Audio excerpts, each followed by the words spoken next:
வணக்கம், நான் Kyle from UK. இன்னைக்கு இந்த வீடியோவில் என்னதை பற்றி பார்க்க போகிறோம்னு பார்த்தீங்கன்னா, நம்ம மழை நீரை எப்படி சேமிக்கலாம் அப்படின்னு தான் பார்க்க போகிறோம். பின்னாடி பார்த்தா தெரியும், மேகம்லாம் நல்லா கருத்து வருது, மழை பெய்யறதுக்குள்ள எல்லா சிம்டம்ஸும் தெரியுது.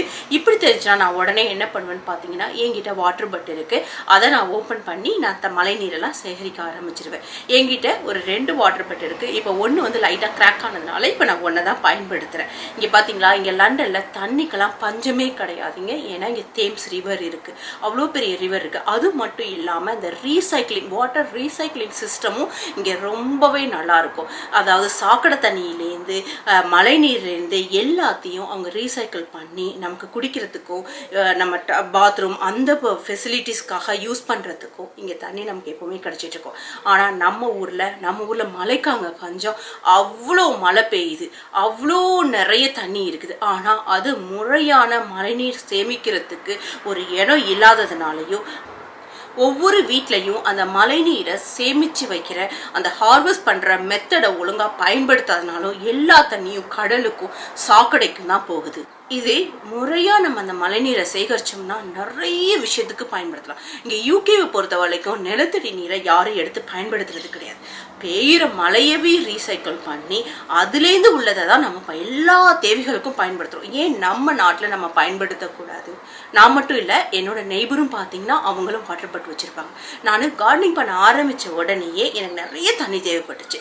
எஸ்பெஷலாக டியூரிங் சம்மர் டைமில் என்ன ஆகும்னு பார்த்தீங்கன்னா, இங்கே கவர்மெண்டே சொல்லுவாங்க, நம்ம ஓஸ் போட்டு புல்லுக்கு செடிங்களுக்கெல்லாம் இந்தந்த ஜோனில் உள்ளவங்க பயன்படுத்தக்கூடாது அப்படின்னு நமக்கு கவுன்சிலேருந்து நோட்டீஸ் வரும்.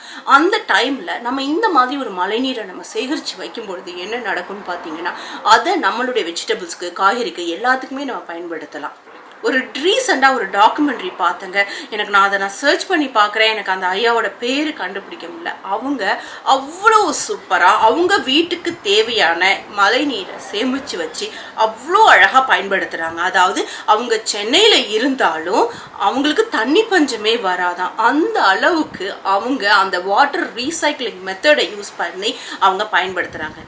நான் படித்தது என்வாயன்மெண்டல் பயோடெக்னாலஜி. அப்போ எங்கே பார்த்தீங்கன்னா அந்த சுற்றுச்சூழலை பற்றி, வாட்டர் ரீசைக்கிளிங்கை பற்றி, அதாவது ஒரு கடல் தண்ணியை ரீசைக்கிள் பண்ணுறதை பற்றி அவ்வளவு எங்களுக்கு சொல்லிக் கொடுப்பாங்க. அப்போல்லாம் நினைப்பச்சா இவ்வளோ அமெரிக்கா, லண்டன், அதாவது யூகே, அமெரிக்கா அந்த மாதிரி கண்ட்ரிகள்லாம் இவ்வளோ விஷயங்களை ஃபாலோ பண்ணும்போது ஏன் நம்ம நாட்டில் பயன்படுத்த மாட்டேங்கிறாங்க?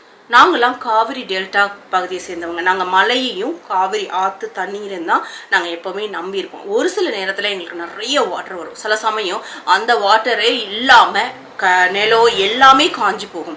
அதுக்கு முன்னாடி, அதாவது சுனாமிக்கு முன்னாடி பார்த்தீங்கன்னா எங்கள் வீட்டு தண்ணியெல்லாம் அவ்வளோ ஒரு அருமையான டேஸ்ட்டாக இருக்கும். அதுக்கப்புறம் அந்த சுனாமிக்கு அப்புறமே தண்ணியிலலாம் உப்பு தண்ணி அந்த நிலத்தடியில் பூந்ததுக்கு அப்புறம் சுத்தமாக தண்ணியோட டேஸ்ட்டே மாறிடுச்சு. இப்போ அவ்வளோ மழை பெய்கிற எங்கள் ஊர்லேயே நாங்கள் கிராமப்புறத்தில் இருந்தாலுமே நாங்களே பாட்டில் வாட்டர் வாங்கி தான் பயன்படுத்தக்கூடிய நிலையாக இருக்குது. வாங்க அப்படியே என்னோட பக்கத்து வீட்டில் எப்படி அவங்க ரெயின் வாட்டர் ஹார்வெஸ்ட் பண்ணுறாங்க அப்படிங்கிறத போய் பார்க்கலாம். அப்படியே எங்கள் வீட்லையும் காட்டுறேன். நான் எப்படி வாட்டர் கலெக்ட் பண்ணுறேன் அப்படிங்கிறத பற்றியும் நான் காட்டுறேன் உங்களுக்கு. இப்போ வாங்க நம்ம அவங்க வீட்டில் உள்ள வாட்டர் பட்டை போய் பார்க்கலாம், அவங்க எப்படி கலெக்ட் பண்ணிட்டு இருக்காங்க. வாங்க.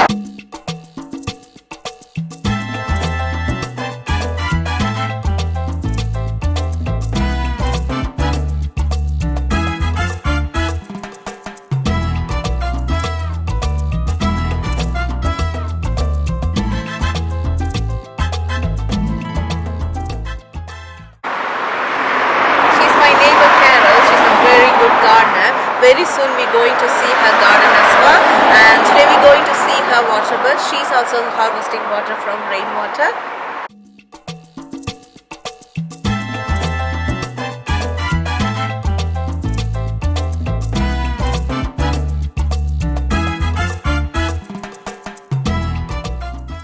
இப்போ அவங்க வீட்டில் உள்ள வாட்டர் பட் தான் நம்ம பார்க்குறோம். அதே மாதிரி தான் அவங்க மேலே இருந்து வேஸ்ட் வாட்டர் எல்லாம் கலெக்ட் ஆகி வரும். அது எல்லாத்தையும் மொத்தமாக கலெக்ட் பண்ணி இங்கே வச்சுக்குவாங்க. இல்லைன்னா என்ன நடக்கும்னு பார்த்தீங்கன்னா, இந்த தண்ணி எல்லாம் வீணா சாக்கடைக்கு தான் போகும். அந்த ட்ரைனேஜுக்கு போகாமல் இங்கே நம்ம கலெக்ட் பண்ணிக்கிறதுனால நமக்கு தேவையான போது சம்மரில் நம்ம யூஸ் பண்ணி பயன்படுத்திக்கலாம். அப்படியே வாங்க எங்கள் வீட்டில் என்ன இருக்குன்னு பார்க்கலாம். மழை இப்போ நல்லா பெஞ்சிக்கிட்டு இருக்கு. எல்லா தண்ணியும் நான் கலெக்ட் பண்ணிக்கிட்டு இருக்கேன். இது நிறைஞ்ச பிறகு என்ன பண்ணுவேன்னு பார்த்தீங்கன்னா, இன்னொரு வாட்டர் பட்டுக்கு நான் தண்ணியை மாற்றிடுவேன். இந்த மாதிரியான வாட்டர் பட் அமேசான் எல்லா கார்டன் சென்டர்லேயும் அவைலபிளாக இருக்கும். செகண்ட் கூட கிடைக்கும் நமக்கு. இப்போ தண்ணி நல்லா நிறைஞ்சிருச்சு. இப்போ இந்த தண்ணி முடியறதுக்கும் அடுத்த மழை பெய்யறதுக்குமே எனக்கு கரெக்டாக இருக்கும். நான் அந்த செடிங்களுக்கு, பூக்களுக்கு எல்லாத்துக்கும் நான் இந்த தண்ணியவே நான் பயன்படுத்துவேன். ரொம்ப ஈஸி மெத்தட், காஸ்ட் எஃபெக்டிவ் கூட. ஏன்னா நம்ம எப்படி வாட்டருக்கு நம்ம சில வீட்டில் மீட்டர் இருக்கும். அப்படி உள்ளவங்க இந்த மாதிரி வாட்டர் பட் வாங்கி வச்சு நம்ம தண்ணி கலெக்ட் பண்ணும் பொழுது நமக்கு காசை நிறையவே மிச்சப்படுத்தலாம். அது மட்டும் இல்லாமல் இந்த தண்ணியில் நிறைய நியூட்ரிஷன் கண்டென்ட் இருக்கும். அதனால் பிளான்ட்ஸ் எல்லாம் நல்லாவே செழித்து வளரும், நிறைய காய்களும் காய்க்கும். இந்த மாதிரி நம்ம மழைநீரை வீணடிக்காமல் எல்லாருமே நம்ம ஒன்று சேர்ந்து முயற்சி எடுத்தோம்னா நமக்கு கண்டிப்பாக தண்ணி பஞ்சமே வராது. எல்லாருக்கும் எப்பொழுதும் நிறைய தண்ணியோட நம்ம நிறைய செடி கொடியோட இயற்கையோட வாழலாம். உங்களுக்கு இந்த வீடியோ பிடிச்சிருக்குன்னு நினைக்கிறேன். மறக்காம சேனலை சப்ஸ்கிரைப் பண்ணிடுங்க. பக்கத்தில் உள்ள பெல் ஐக்கானையும் கிளிக் பண்ணிடுங்க. நான் உங்களை இன்னொரு இன்ட்ரெஸ்டிங்கான வீடியோவில் நான் பார்க்குறேன்.